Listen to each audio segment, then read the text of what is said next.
Olá, boa noite. Que bom estarmos aqui para gravarmos mais uma aula da Escola de Formação de Discípulos. Estamos no módulo 5, aula 17. Nós falaremos hoje sobre 3 livros bíblicos. Estamos vendo bibliologia, estudo da Bíblia, começando hoje na primeira carta de Paulo à igreja de Corinto. 1 Coríntios, então nós vamos ver que o nome, uma das cartas endereçadas aos moradores da cidade de Corinto, por essa razão ela tem esse nome, Primeira Epístola aos Coríntios. Essa carta foi escrita por Paulo, o apóstolo, e vem delineado ali no capítulo 1 de 1 Coríntios, versículo 1. Temporalmente ela foi escrita entre o ano 56 e 57 depois de Cristo, na nossa era. Isso é confirmado por Clemente, por Inácio de Antioquia, Policarpo, Tertuliano. Eles confirmam a autoria dessa carta. Esses homens são chamados os pais da igreja, escritores patrísticos. Primeira epístola de Paulo aos Coríntios tem como versículo-chave 1 Coríntios 3, 16 e 17. Para você se recordar com facilidade, faça conexão com João 3,16, que é um versículo bíblico universal muito conhecido, não é? E Deus amou o mundo de tal maneira. Então aqui o versículo-chave, 1 Coríntios 3, 16 e 17, nós leremos, está escrito assim: vocês não sabem que são santuário de Deus e que o Espírito de Deus habita em vocês? Se alguém destruir o santuário de Deus, Deus o destruirá, pois o santuário de Deus, que é vocês, é sagrado. Qual a finalidade, qual é o propósito que Paulo, o apóstolo, escreve essa carta para essa igreja? Uma igreja que tinha todos os dons, como nós vamos ver mais adiante. Paulo escreveu essa carta para Coríntio para que ali houvesse uma correção de diversos problemas doutrinários que a igreja de Corinto estava enfrentando. Pedagogicamente, nós podemos estruturar a carta, essa primeira carta, com temas nos dos capítulos 1 a 16 assim. Do 1 ao 4, Paulo trata da divisão na igreja. Os capítulos 5 e 6, problemas morais e éticos, aliás, problemas gravíssimos que essa igreja enfrentava. Os capítulos 8 a 10, Paulo trata da carne oferecida aos ídolos. Capítulo 11, Paulo trata da ordem no culto. Capítulos 12 a 14, os dons espirituais. Capítulo 15, Paulo trata da doutrina da ressurreição. E depois, o último capítulo bíblico, que é o capítulo 16, ele fala da coleta e outros assuntos. Interessante entendermos que até os dias de hoje, a igreja atual tem vivido problemas textualizados nessa carta por Paulo naquele período do ano 56, 57. Qual foi o contexto histórico que essa carta foi escrita? Primeiro, destruída por Corinto, era uma cidade grega. Corinto, carta escrita para a igreja dessa cidade, era uma cidade grega. Ela foi destruída por Múmio no ano de 146 antes de Cristo, portanto 200 anos antes de Paulo escrever essa carta. Tornou-se uma colônia romana, essa cidade. Sua população era maior que a cidade de Atenas.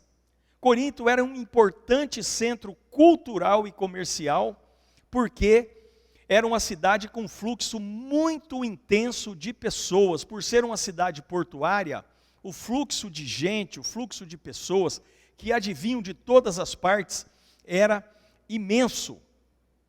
Tinha um vasto panteão, porém tinha Afrodite, isso é muito importante nessa carta.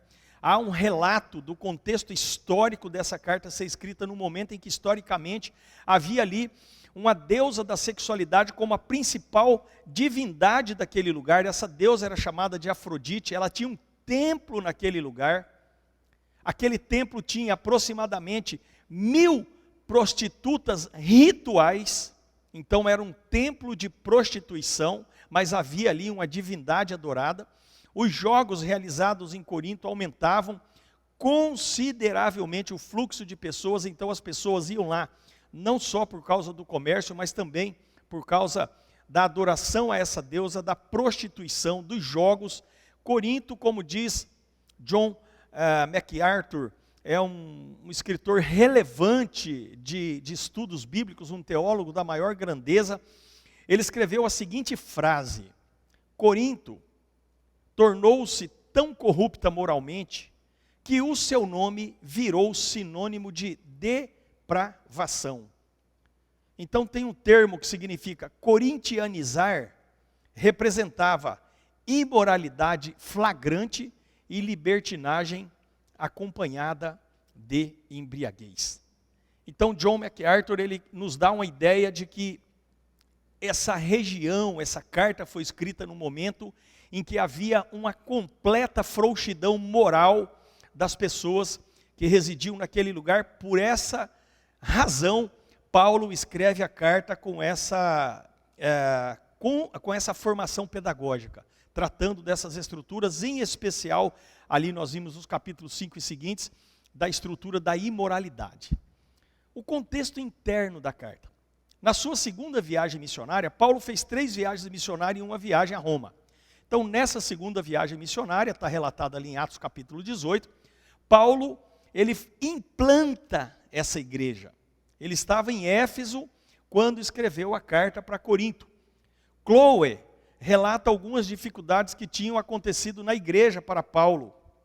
E foi por causa dessas dificuldades vivenciadas na igreja de Corinto que se tem a origem dessa carta. Foi a partir disso que Paulo tomou a decisão de escrever essa carta. E devido ao contexto cultural, nós sabemos que a cultura ela influencia as igrejas locais. Isso é natural. E foi por causa desse contexto cultural em que a igreja de Corinto estava que absorveu a imoralidade para dentro de si, um espírito faccioso, porque Corinto, em virtude das tantas pessoas que ali advinham de todos os lugares, tinha um espírito de facção e um espírito de imoralidade muito grande. Acabou que essa imoralidade e tendência facciosa, ela influenciou a igreja. Por essa razão é que Paulo duramente combate com a ilustração do Espírito Santo essas duas estruturas. Era uma igreja cheia de dons, mas era uma igreja mundana e totalmente pagã. Eles eram cristãos que saíram do mundo, mas não tiraram o mundo de si. Eles viviam em seus antigos costumes, havia ali um laço muito frouxo de tolerância ao pecado dentro da comunidade cristã, como foi o caso do incesto relatado por Chloe, inclusive o incesto ali de um menino, que no capítulo 5 de Coríntios, Paulo diz isso, né? Ele diz assim, olha, fiquei sabendo que há entre vós costumes que nem entre os gentios se ouve, né? E aí ele diz, é necessário que se entregue o corpo desse homem a Satanás para que a alma seja salva no dia do juízo. Então Paulo bate duramente nessas ocorrências de grande concordância com o pecado que aquela igreja vivia naquele momento. Qual é a mensagem teológica da carta? ênfase na liberdade cristã, que não pode ser confundida com libertinagem. Tolerância da igreja em relação à imoralidade sexual. Então Paulo trabalha essas questões teológicas. O debate acerca do uso correto dos dons do Espírito Santo, porque a igreja era dotada de todos os dons, mas os irmãos, eles eram extremamente perniciosos e orgulhosos em relação ao uso dos dons. Então Paulo traz uma correção acerca disso. Então a teologia tem a ver com isso. E a centralidade da ressurreição de Jesus como fundamento de uma vida ética saudável. Quando nós falamos vida ética, vamos prestar atenção que a ética que nós pregamos é a ética de Cristo, a ética cristã. John Barnett é um teólogo, ele diz assim, tem uma frase de John Barnett que é importante fazer a leitura para entendermos mais termos uma consciência mais centrada nessa carta, primeira epístola de Paulo a Corinto. John Barnett escreve assim: o ensino de Paulo era que a igreja abandonasse toda prática pecaminosa e retornasse à consciência de que Cristo é o cabeça da igreja. Primeira carta aos Coríntios é um manual prático para a vida cristã e dentro do convívio da igreja podem surgir problemas. Portanto, nenhuma igreja é suficientemente boa a ponto de não errar e nenhuma igreja é suficientemente ruim a ponto de não poder se corrigir. Em epítome, em resumo, em essência, a igreja precisa voltar à sua consciência para Cristo. É dessa forma que a igreja consegue se corrigir. Qual é a mensagem cristológica? Onde nós enxergamos Cristo na primeira epístola de Paulo aos Coríntios? Jesus, a chave hermenêutica da palavra. Primeiro, ênfase na ressurreição como doutrina central da fé cristã. Paulo esclarece com muita grandeza para nós essa estrutura de colocar a ênfase da carta, quando se trata de cristologia, a ênfase na ressurreição como doutrina central da fé cristã. Segundo, ênfase na santificação como processo diário gerado pelo Espírito Santo. Ele trata dos problemas dos pecados da igreja. Ele trata das imoralidades. Ele trata da frouxidão moral. Então ele dá ênfase na santificação como processo diário gerado pelo Espírito Santo. A primeira epístola de Paulo aos Coríntios apresenta Jesus, presta atenção nessa frase, como Senhor nosso. Então vamos lembrar, 1 Coríntios, Jesus é Senhor nosso. Ele diz ali, né?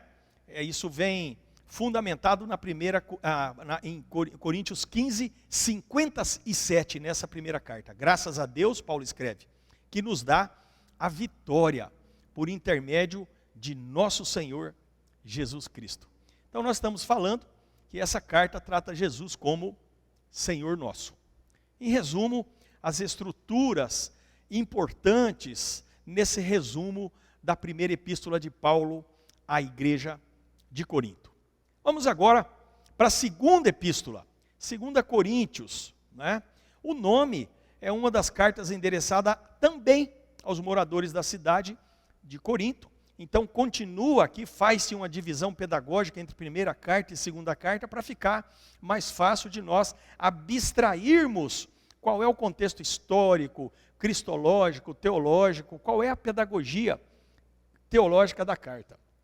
Também essa carta, 1 Coríntios 1:1, nós já falamos disso, foi escrita entre o ano 56 e 57 depois de Cristo, logo após Paulo ter deixado a cidade de Éfeso.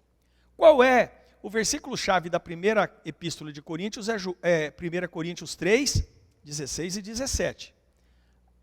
A segunda carta, o versículo-chave é 2 Coríntios 3, 5 e 6. Então vamos ler. Não que possamos reivindicar qualquer coisa com base em nossos próprios méritos, mas a nossa capacidade vem de Deus. Ele nos capacitou para sermos ministros de uma nova aliança, não da letra, mas do Espírito. Pois a letra mata, mas o Espírito vivifica. Essa é, na verdade, o versículo-chave da segunda epístola. Propósito da segunda epístola de Paulo a Corinto. Apologética paulina. Defesa, quando você fala apologética, é um termo que significa defesa da fé. É uma defesa argumentativa da verdadeira autoridade apostólica de Paulo em oposição aos falsos mestres. Então aqui Paulo traz como essência do propósito da carta defender a sua autoridade apostólica, porque havia ali um número exagerado de falsos mestres, e quando nós falamos de falsos mestres, nós temos que naturalmente entender que havia então naquela igreja uma intercorrência muito forte da falsa doutrina. Não da doutrina dos apóstolos, como diz ali o início do livro de Atos. Subdividindo essa carta, segunda epístola de Paulo a Corinto, a igreja de Corinto, nós temos 3 subdivisões macros aqui. Capítulos 1 a 7, Paulo trata da defesa do ministério dele próprio. Os capítulos 8 e 9, a oferta para os cristãos em Jerusalém. Os capítulos 10 a 13, Paulo então faz a defesa contra os falsos apóstolos. Qual é o contexto interno dessa segunda epístola a Corinto? O contexto histórico é o mesmo mencionado na primeira epístola, mas o contexto interno, ele vem ali. Primeiro, escrita na Macedônia.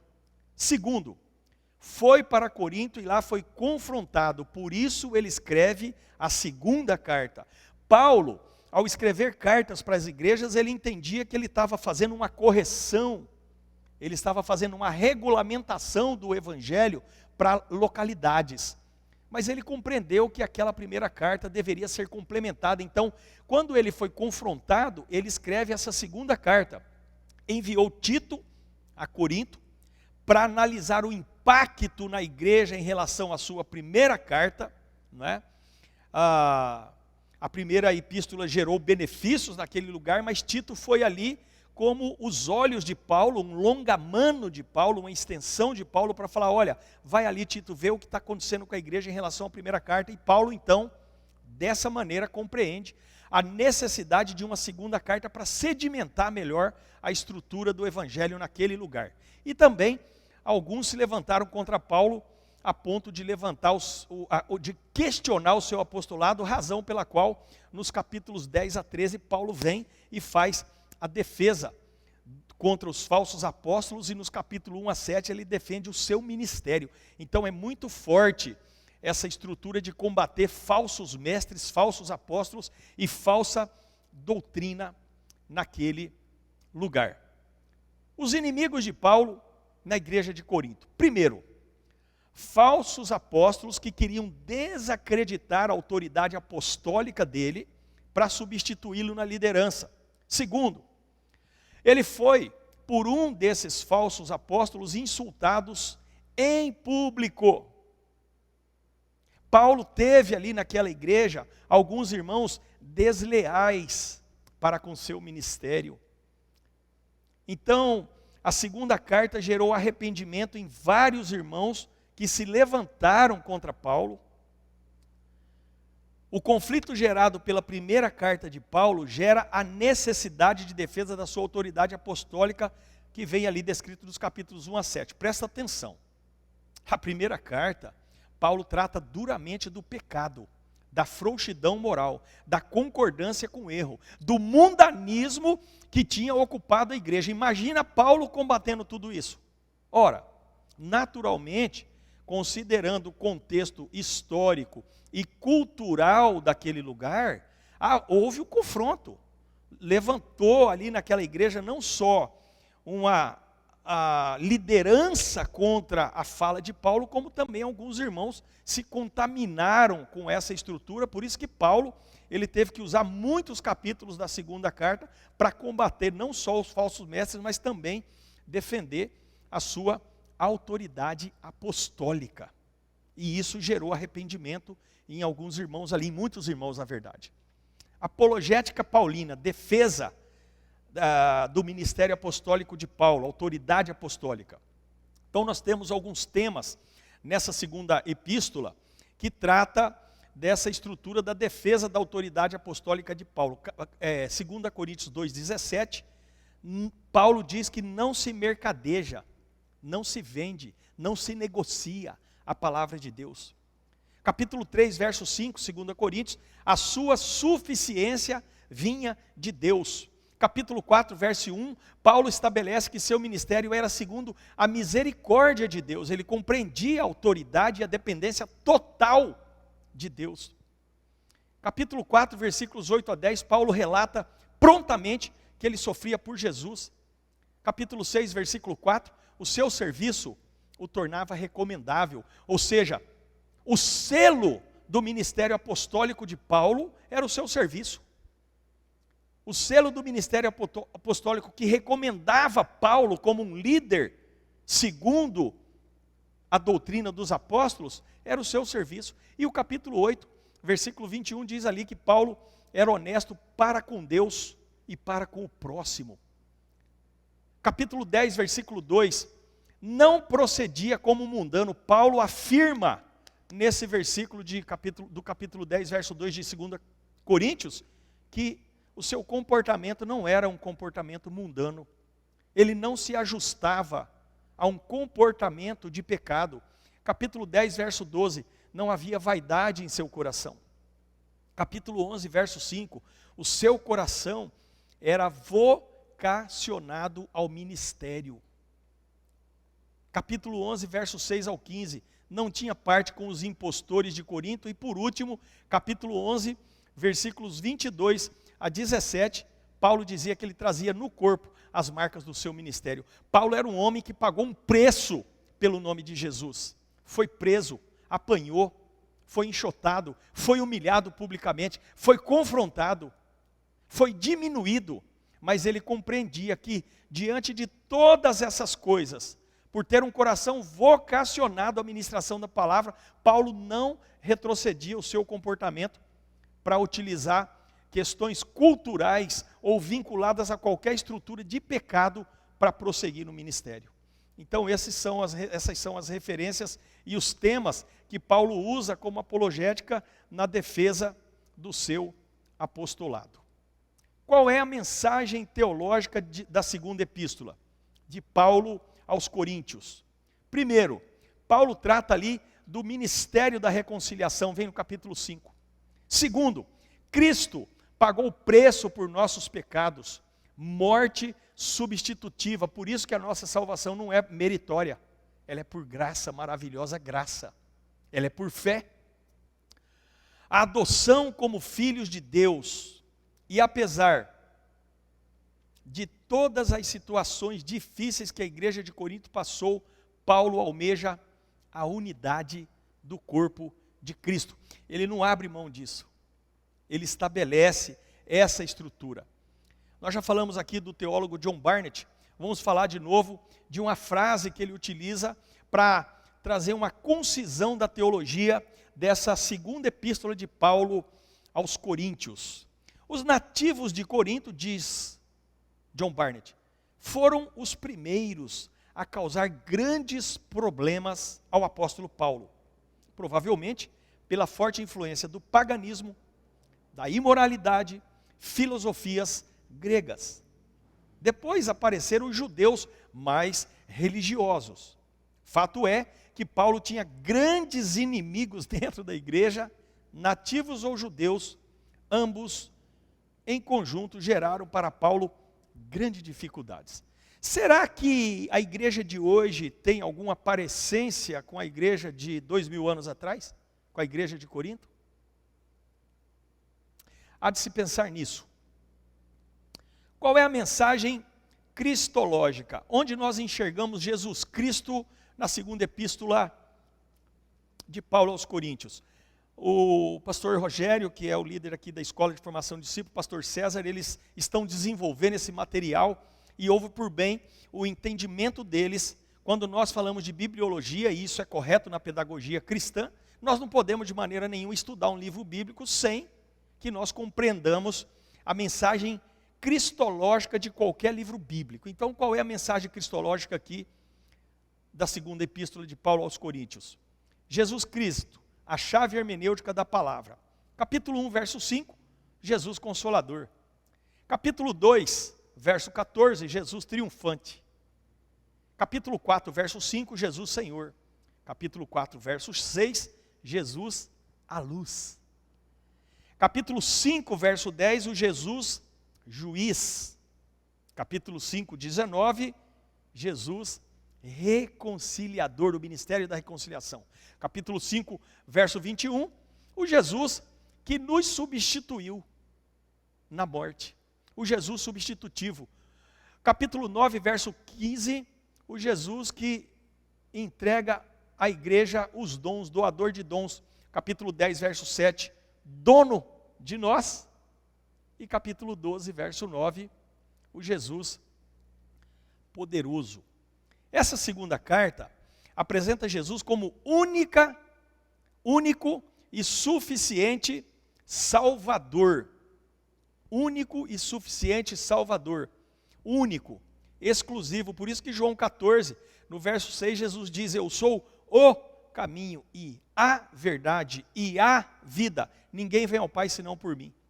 O artigo, gramática, o artigo aqui em João 14, 6 é artigo definido e não indefinido. Não é um caminho. Porque quando diz Jesus é um caminho, significa que tem outros. Então aqui há uma interpretação restritiva na hermenêutica bíblica e gramatical, nos concedendo a consciência de que só há um caminho, não tem outro. Por isso que ele diz: eu sou o caminho, eu sou a verdade, eu sou a vida. Então a cristologia da segunda epístola de Paulo aos Coríntios nos informa que esse Jesus é apresentado não só como suficiente Salvador, mas como único Salvador. Amém? Olha só, terminamos a segunda carta ou epístola de Paulo à igreja de Corinto e agora nós vamos ver o livro de Gálatas. Autoria: Paulo para as igrejas localizadas na Ásia Menor. Foi sua primeira carta de Paulo, que é interessante saber que a primeira carta que Paulo escreve é essa carta à igreja da Galácia. Foi escrita um pouco antes, naturalmente, que a carta aos Coríntios, foi escrita entre o ano 48 e 49 depois de Cristo. Isso vem confirmado ali em Atos capítulo 15, e Paulo escreve essa carta logo após aquilo que nós conhecemos por Concílio de Jerusalém. Martinho Lutero, um avivalista, um homem que foi significante na história da igreja na terra, o homem que se insurgiu contra estruturas religiosas fora dos princípios bíblicos, o homem que protestou ali na igreja de Wittenberg, pregou ali as suas 95 teses, ele diz assim sobre essa carta: a pequena carta de Gálatas é minha carta, diz Martinho Lutero. Eu noivei com ela, é minha esposa. Tamanho o amor, tamanho a paixão, tamanho o desejo e a alegria, certamente, de Martinho Lutero ao se deparar com a obra tão preciosa como foi a carta de Paulo, ou a epístola. Epístola é uma pequena carta, de Paulo à igreja da Galácia.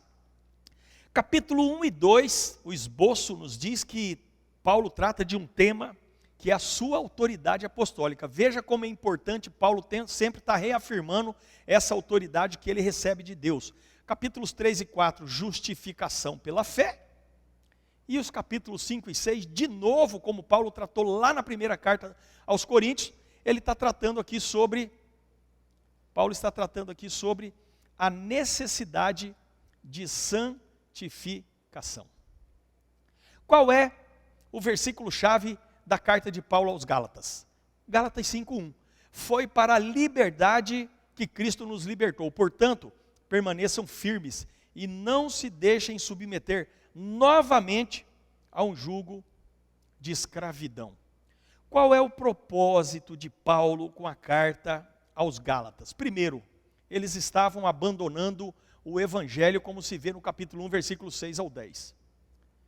Vejam vocês que falsa doutrina é antigo na igreja, irmãos.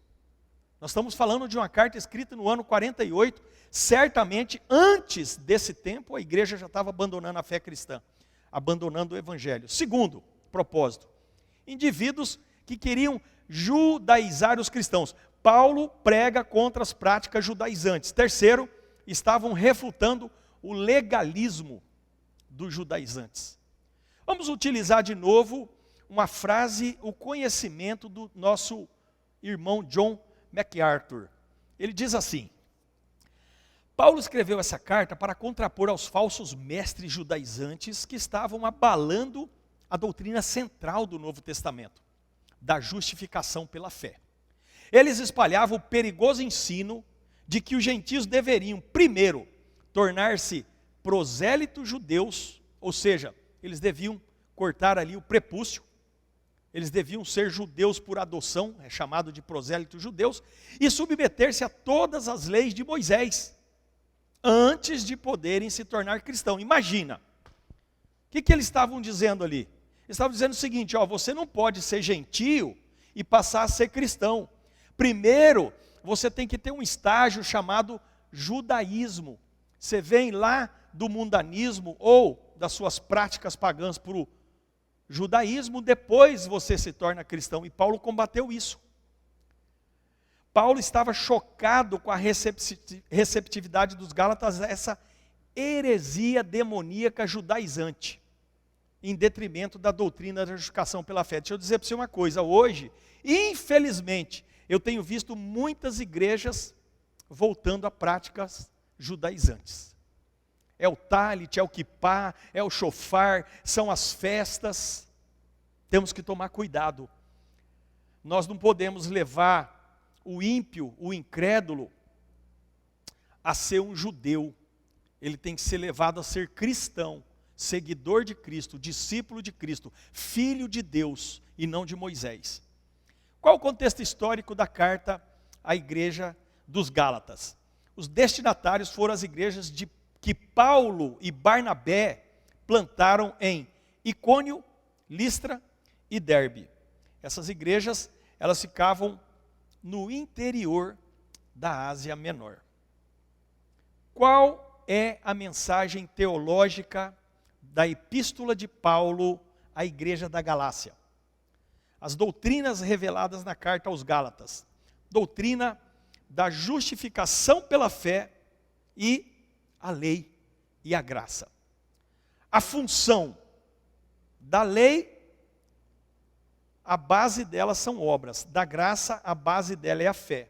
O efeito da lei, as obras nos colocam debaixo da maldição. O efeito da graça, a justificação pela fé em Cristo, prazer e vida.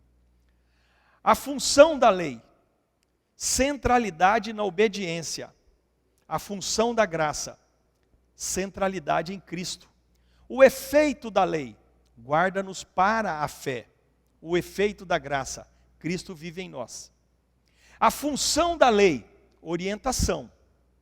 A função da graça, liberdade em Cristo.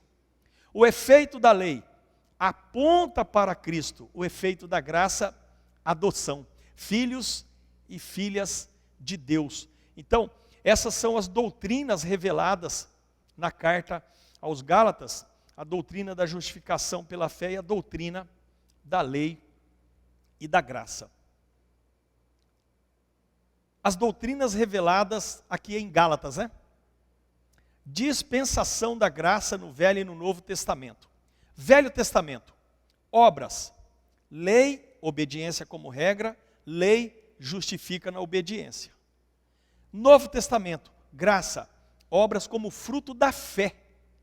Obras como fruto da fé.